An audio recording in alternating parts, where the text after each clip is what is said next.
Hi, and welcome to the seventh video in this series. This is Intermediate Skills 2, Automated Grading with Google Forms. And this is a pretty big one. I expect this might go a little bit longer than the others, but we'll try to keep it as short as possible, but not leave anything out. We're going to cover quite a few things. How to create a Google form with the correct settings. About question types that work well with automatic grading, how to enter answers in the key, how to enter feedback in the key, how to import grades automatically, how to resolve possible issues in a Google form, how to use templates to speed up your workflow, and how to personalize the look of the Google form. Okay, welcome back. You can see we're in the same place we left off at the end of the last video. We are within an assignment. This video is all about making a Google form and automatically grading Google form. So we need to get out of this assignment. We should probably go over to classwork.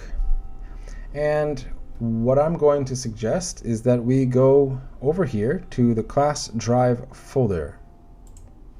That's going to open up Google Drive, the appropriate folder. You can see we've got all of our content here. And I would like to create, I'm going to create a new Google form. So you're going to go down to right over here, plus, new, more, Google form. Now it's going to ask you if you want from a template or a blank form. I have plenty of templates, but for this video, I'm going to show you how to do it from a blank form. This is apparently in a shared folder, and it's going to ask you if you want to create this item knowing that it will have the same sharing permissions as the selected folder. I do want to do that. I'm creating and sharing. Okay, so from here, I think a lot of you know what to do from here. We're probably going to start by naming the document. We're going to make a quiz. Quiz number 1. Answer the questions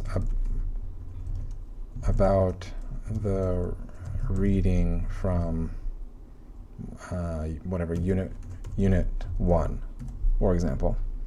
And you can make all sorts of questions in Google Forms, but just for expediency's sake, I'm going to show you how to make 3 common questions. So the first one I suggest we learn how to make is just a simple true-false question. So let's see. The author agreed that capital punishment is wrong. Just something simple like that. Multiple choice, true, and then it's even going to suggest false. So I'll just say true, false. I'm going to turn this question to be required. I'm going to then, I forgot one thing. I'm sorry. I need to turn this into a quiz. This is one of the very first things we need to do. So I should probably, I might cut this out. Yeah, we want the settings to be on, for quizzes, we want to make this a quiz. And you have the options within that to immediately release the grade after the submission or only release the grade after manual review. I prefer later because it automatically turns on email collection, which means you don't have any potential issues where students complete the form and you don't know which students did what. You can choose what respondents can see. Can they see which questions they missed?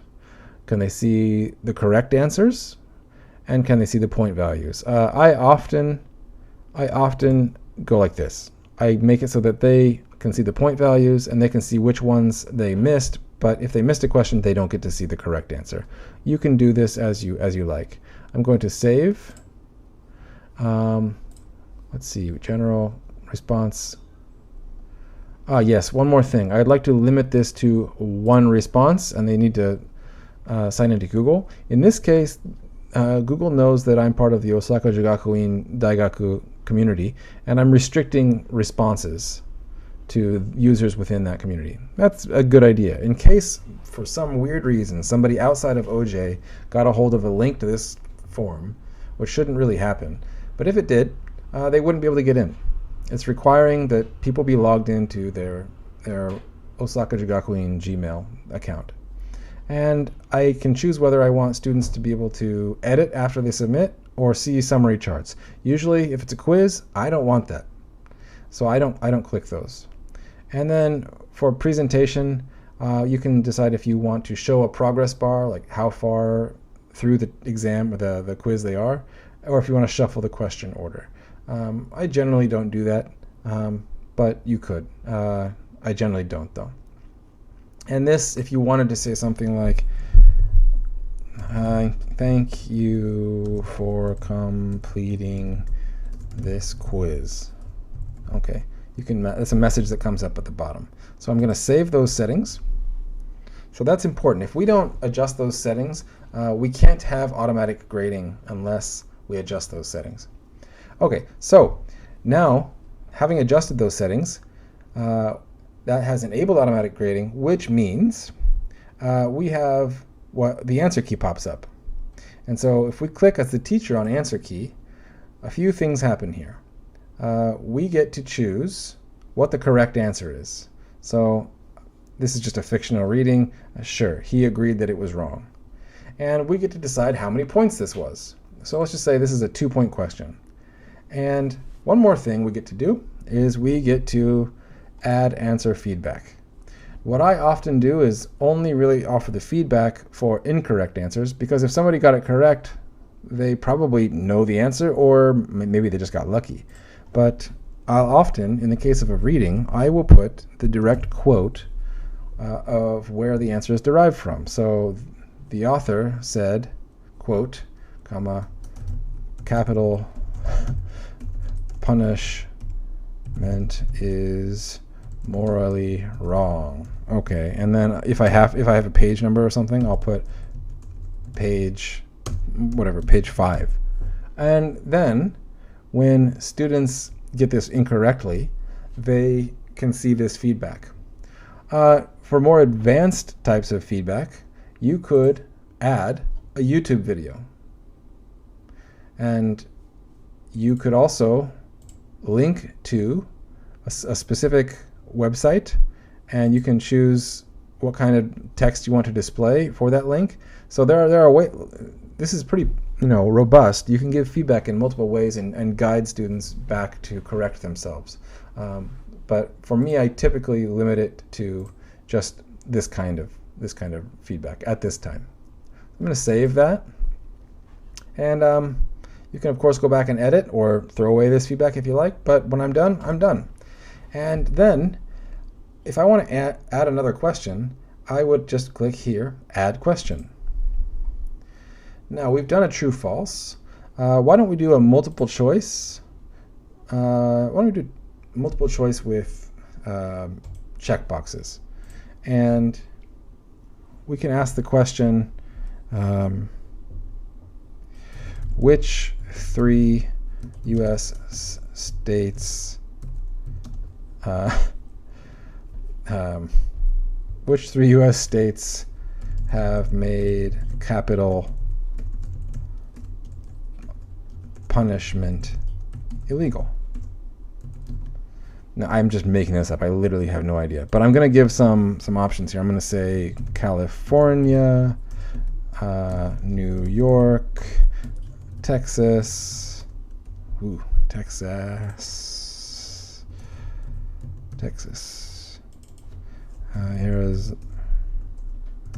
Arizona, and let's just say Oklahoma. Okay. And I don't know. I'm just literally just making this up. But we've got the answer key. I want this to be required. And I'm going to say, I don't know, those 3 states. And I'm going to give feedback. And remember, I'm going to say, whatever, the 3 states of California, New York, and Arizona have made capital punishment illegal. and again, page 2, page 3. I'm going to save that feedback. Okay, we are done except for points. Done. Now, one feature you could do is you could utilize is if you wanted to make another drop-down question like this, you could just duplicate. And now you've got the same question, same responders, and everything. You could change it to whatever. Which 2 U.S. states is capital punishment still legal in? Oh, okay. And then we would have to edit the answer key. So it would have to be those guys. And we would make it 2. It's already 2 points. And the feedback could be the same, but maybe we add to it. It's still legal in Texas and Oklahoma.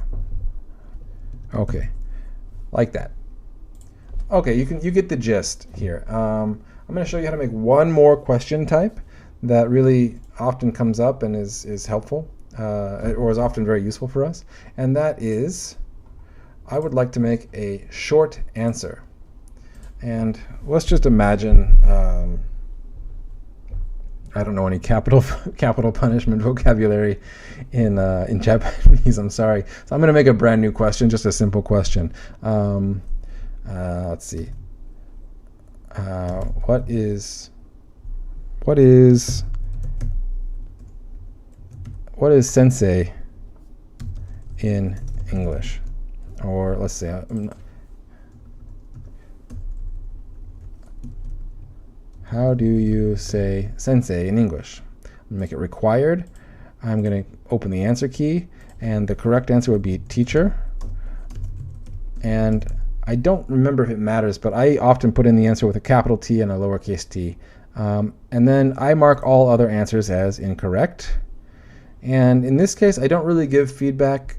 Usually this is just straight up vocabulary style matching, and it doesn't require feedback, but you could. And I'm going to make this 2 points, and I'm going to say done. And that's the gist of how you make a quiz, and how you make it automatically set it up for automatic grading. Now, yeah, if you change the title here and then click up here, it automatically defaults to that. Let's go back to Google Classroom, and I would like to create an assignment. Now, you might think it's a quiz assignment because it's a quiz, but actually remember, we've already made the form, and if you click quiz assignment, it sort of makes this automatically blank assignment. You don't want that. Go to assignment. Let's call it quiz number 1. Let's go to add Google Drive, and recent. So it's the most recent thing I worked on, but just to make it a little more difficult, let's go to My Drive. Let's go to Classroom. Let's go to it's this one, Research Writing Fall 2020, and we found it here, and we can click Insert. Great. We've got grade importing automatically turned on. That's important because if you want to be able to import grades, you need to do that. I'm going to add this to, we're going to call it, we'll just say it's part of summary writing tasks for now. We need to give it a grade category. We need to give it a due date. Let's just say whatever, tomorrow at 1500. New keyboard. It's due. We're going to put it under the topic of summaries. In fact, we could create a new topic. We could call it quizzes. Sure. And let's call it, it's got 3 questions. It's worth 6 points. And I'm going to assign it. Okay, so that is out there in the world, and that is assigned. So we've got a new category, new topic, quizzes, quiz 1. I can view the assignment. Now, it's not fair to Steve. He's only had about 20 seconds to have access to this quiz, but I can import grades right now. It's going to ask me if I want to import grades. It's going to overwrite the current grades for this assignment. Almost always I want to say yes. I'm going to import anyway. Now he's going to get a 0. He's going to get a 0. And Oh, he hasn't. It's because of the deadline. But let's just say, okay, he's got a 0, and it's 8. It's 8 points. I guess there were. Oh, that's right. I duplicated a question, so there's eight questions, and Google knows that it's about 8 points. It's like I'm gonna say, oh, I'm disappointed you didn't take the quiz on time. Do you need some help? Okay, I'm going to send that. Steve's probably going to think I'm going crazy. And then I'm going to return that to him. And I don't need to give a comment at this time. Okay, now if we want to, I've shown you how to enter the feedback and import the grades. One thing that often happens is there is a problem, especially for longer quizzes, there can be a problem in the key, particularly with those questions where they have to type in their answer. So the question that said, how do you say sensei in English? It's difficult to predict what they might say on this.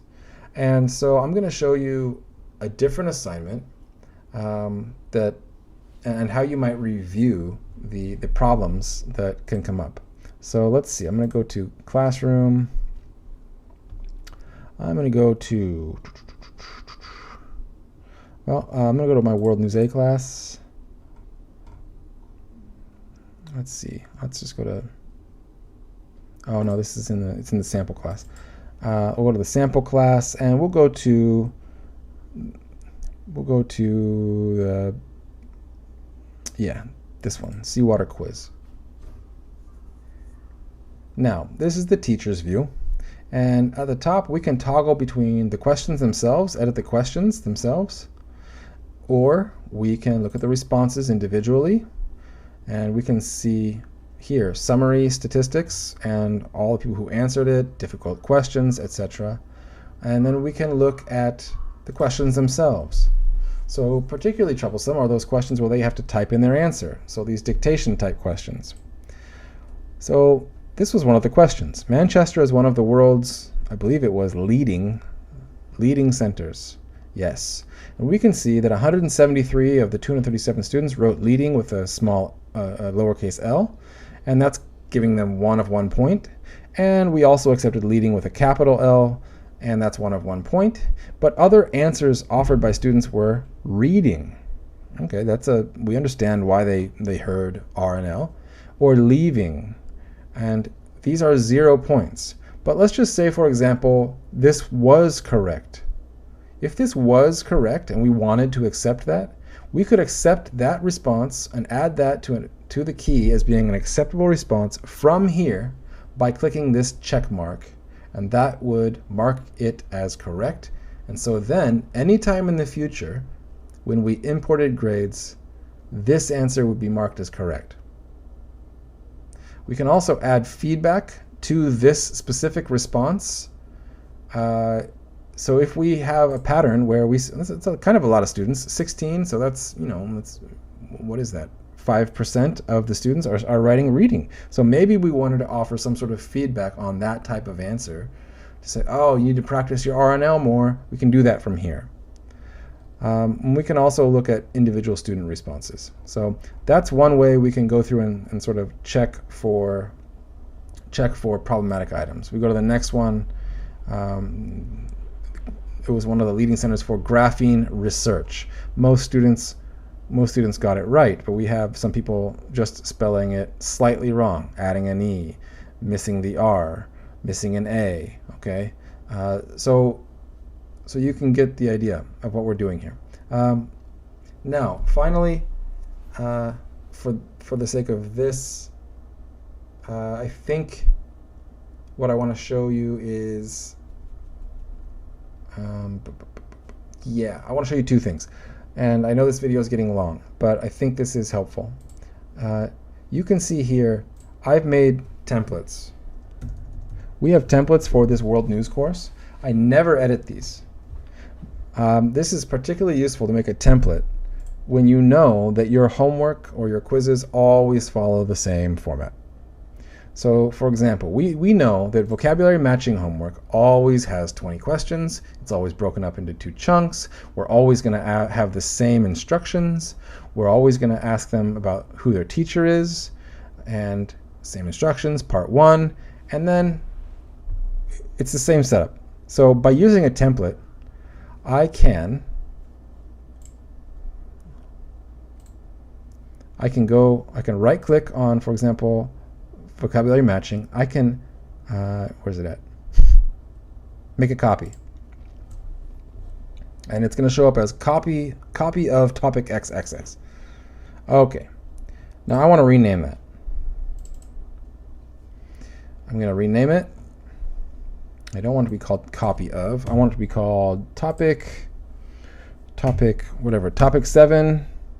And we're going to say that, I don't know, maybe this is, I don't know what the topic's going to be, but we're going to put the topic name here, topic like description, and we're going to change this. We would change this right here to be topic 7 and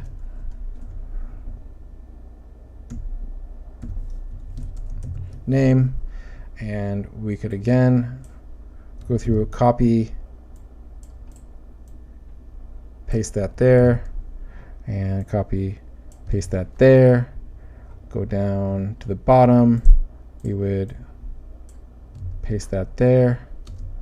And so you can just see by making a template, I've already got this thing set up where really all I have left to do is input the questions. I need to list the words, and I need to list the Japanese and the English definition, and list the distractors, but using templates will really speed things up. And the template also has, for example, the answer key. The template also has this set up as a quiz. It also has all these assignments, all these questions set up with the number of points you want them to be, and if you want them to be required or not. Has it set up as a drop-down or whatever question type you want it to be. So I really can't stress enough how I want to encourage the use of templates. Okay, one more thing. It might be trivial, but if you go up here to this paint palette thing, you can customize the theme. You might notice that every time we make a new default Google document, a Google form, it defaults to this sort of this purple color scheme, and that's okay. But you can see this is also a Google form, but I've changed the color scheme. And for World News, for example, the vocabulary homework, the matching, is always going to look like this. It's got this green stuff with the trees, and then if I were to go into the reading comprehension, I believe the theme is like books. Yeah, it's books. If I was going to the listening comprehension, it always looks like a microphone. Yeah, microphone. So, and if I were to go to the quiz, I don't remember what the quiz. Maybe purple. Yeah, the quiz is just the purple. Okay, but you can adjust the theme and be strategic about that. But I encourage you to personalize the look, use templates, and then become very familiar with Google Forms, because as a teacher, this is a real force multiplier. Being good at this. It doesn't take much work to get good at this. And once you get it down, I think it adds a real, a really powerful tool to your arsenal. So I think that's enough for now. Yes, did I add this? Yes, I did, and I graded it. Okay, let's move on to see if you can try it for yourself. Okay, why don't you try it for yourself? You can see we've got quite a list here. Don't be too intimidated. I know you can do it. First, create a new Google form inside the Google Classroom Drive folder for your course. Make the assignment into a quiz. Turn the Google form, an assignment, into a quiz. Make sure it collects student emails. Ask a few questions: a true/false, a multiple choice single answer, a multiple choice drop-down selection, and an open-ended question. Make sure the answers are required, that the key has the correct answers, and that incorrect answers are provided feedback, and then personalize the look of the form to make it so at least it's not purple. And then part 2, if you have access to a previously used Google form or quiz in Classroom, Explore the Google form itself. I suggest you toggle the question responses menu as well as the summary, question, individual settings in the Google form. And then try viewing the grades, the outcomes, the student responses as a spreadsheet.